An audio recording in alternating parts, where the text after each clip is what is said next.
조갑제TV 시청자 여러분 안녕하십니까. 2023년 10월 10일 오전 10시입니다.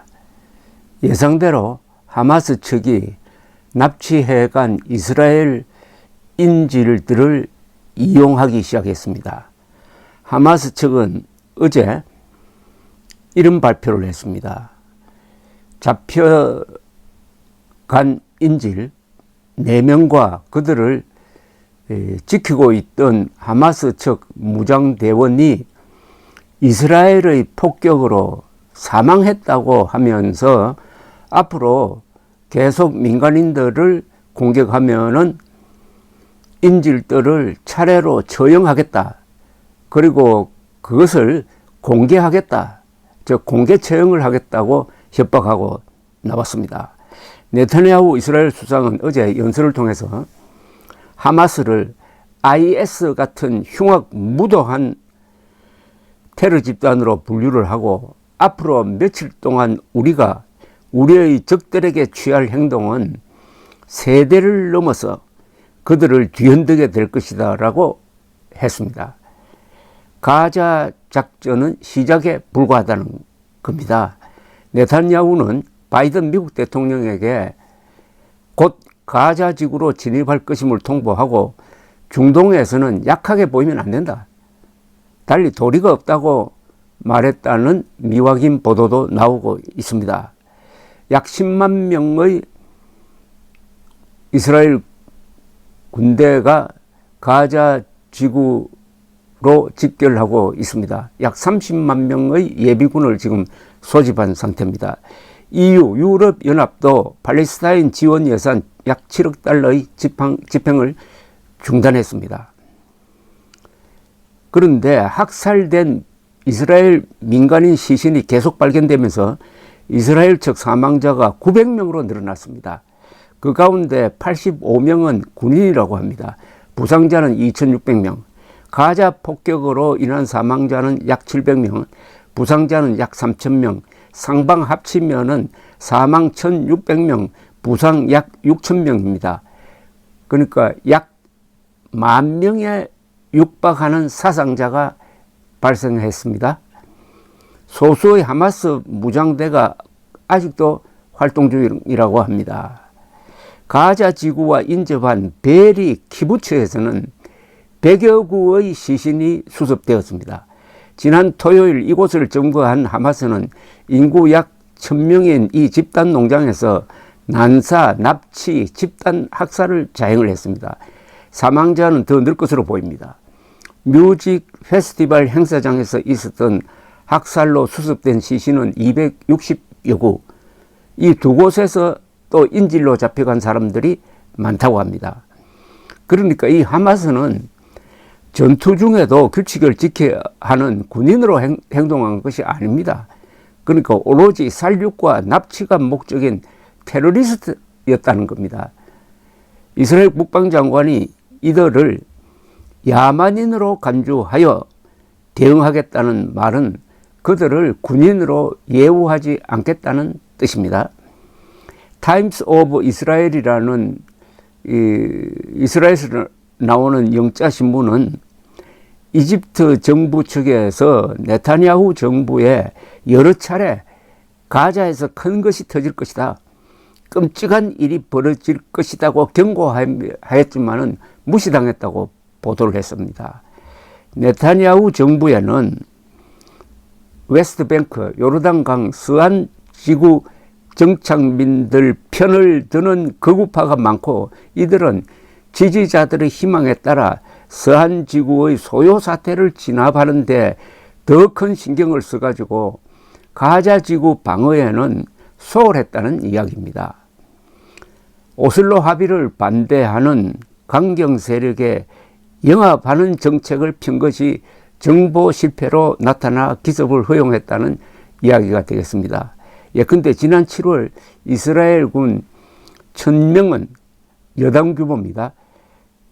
이스라엘 편제로는 서한 지구의 제닌 난민촌으로 진입을 해가지고 팔레스타인 무장 세력 진압 작전을 벌였는데 이때 팔레스타인 측은 8명이 죽고 80명이 다쳤습니다. 그러니까 서한 지역의 이런 소란에 비하여 가자 지구는 상대적으로 조용했던 것이 사실은 의도된 양동작전이었다는 말이 나오고 있습니다.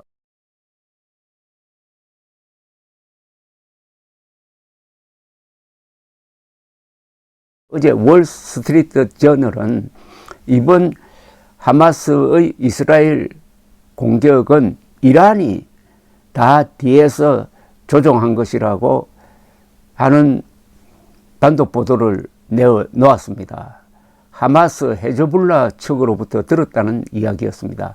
지난 7월 베이루트에서 이란의 혁명수비대가 주도를 해가지고 헤즈볼라, 하마스 등 이란의 지원을 받는 무장단체가 회의를 하고 그때부터 작전 계획을 다듬어 나갔다는 겁니다.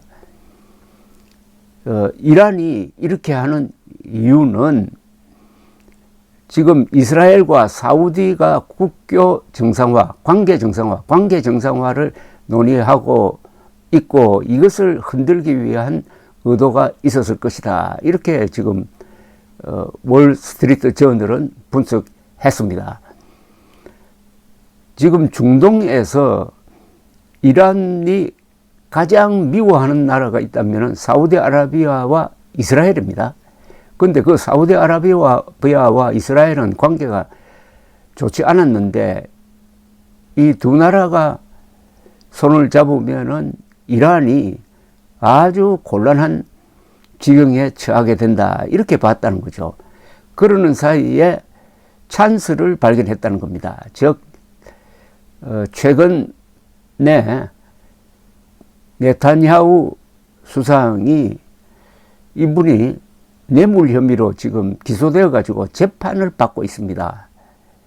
그런데 하필 이 법원에 대한 정치권의 영향력을 증대시키는 방향의 법률안을 통과시키기 위해서 무리를 하다가 이스라엘의 중도층이라고 할까요? 또는 중산층이라고 할까?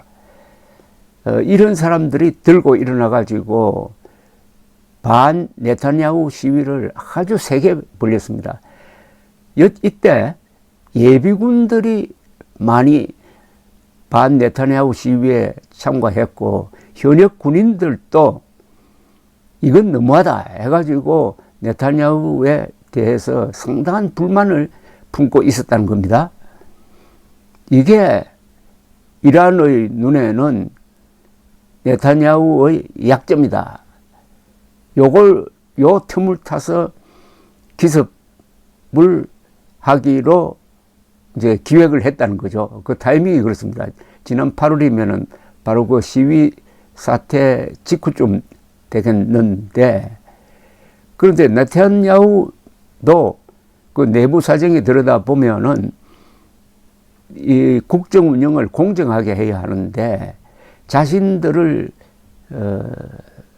아주 극성적으로 지지하고 있는 이 강경파, 즉 이 강경파라고 하면은 팔레스타인과 이스라엘이 공존해야 한다는 생각을 하지 않고 요르단강 서안지구에서 우리가 계속 살아야 되겠다고 버티는 이런 세력의 비위를 맞춰주기 위해서 웨스트뱅크 서안의 진압작전에 주력을 하면서 가자 지구를 놓쳤다는 겁니다.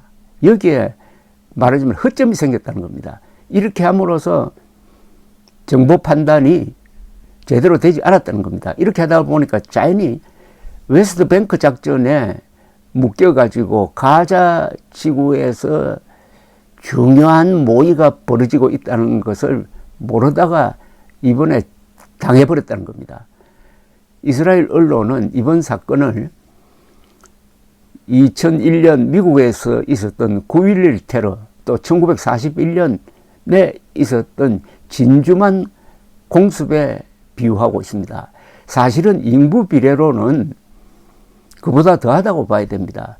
인구 약 3억 5천만의 미국에서 9.11 테러로 그날 한 3천 명이 죽었습니다. 그러나 인구가 800만 밖에 안 되는 이스라엘에서 현재 900명이 죽었고 그 900명 중에는 80여 명은 군인이라고 합니다. 그러니까 그 충격은 9.11이나 진주만 기습보다도 더하다는 거죠. 네타냐후 수상은 이번의 이 하마스의 이스라엘 기습 공격이 중동을 바꿀 것이라고 이야기를 했습니다. 여기에 연동돼 가지고 가자 작전을 펴고 가자 작전을 폈을 때 중동이 어떻게 반응하느냐. 우선 이란이 레바논에 있는 헤즈볼라 무장단체를 시켜가지고 북쪽에서 이스라엘을 치도록 할 가능성이 있습니다. 또는 팔레스타인 사람들이 들고 일어나가지고 이스라엘 곳곳에서 폭동을 일으킬 가능성도 있습니다. 등등 세계가 지금 두 곳의 전장을 갖게 되었습니다. 우크라이나 전장 그리고 가자 지역 전장, 이게 별도로 진행되는 게 아니라 이것이 연동되어 가지고 이 한반도에까지 아주 나쁜 영향을 미칠 가능성에 대해서 우리도 대비를 하면서 이스라엘의 대응에 대해서 면밀하게 관찰하고 이스라엘과 가장 비슷한 환경을 가지고 있는 한국은 이런 문제를 어떻게 다루어야 하느냐에 대한 이 지도층의 공부가 필요한 시점입니다. 감사합니다.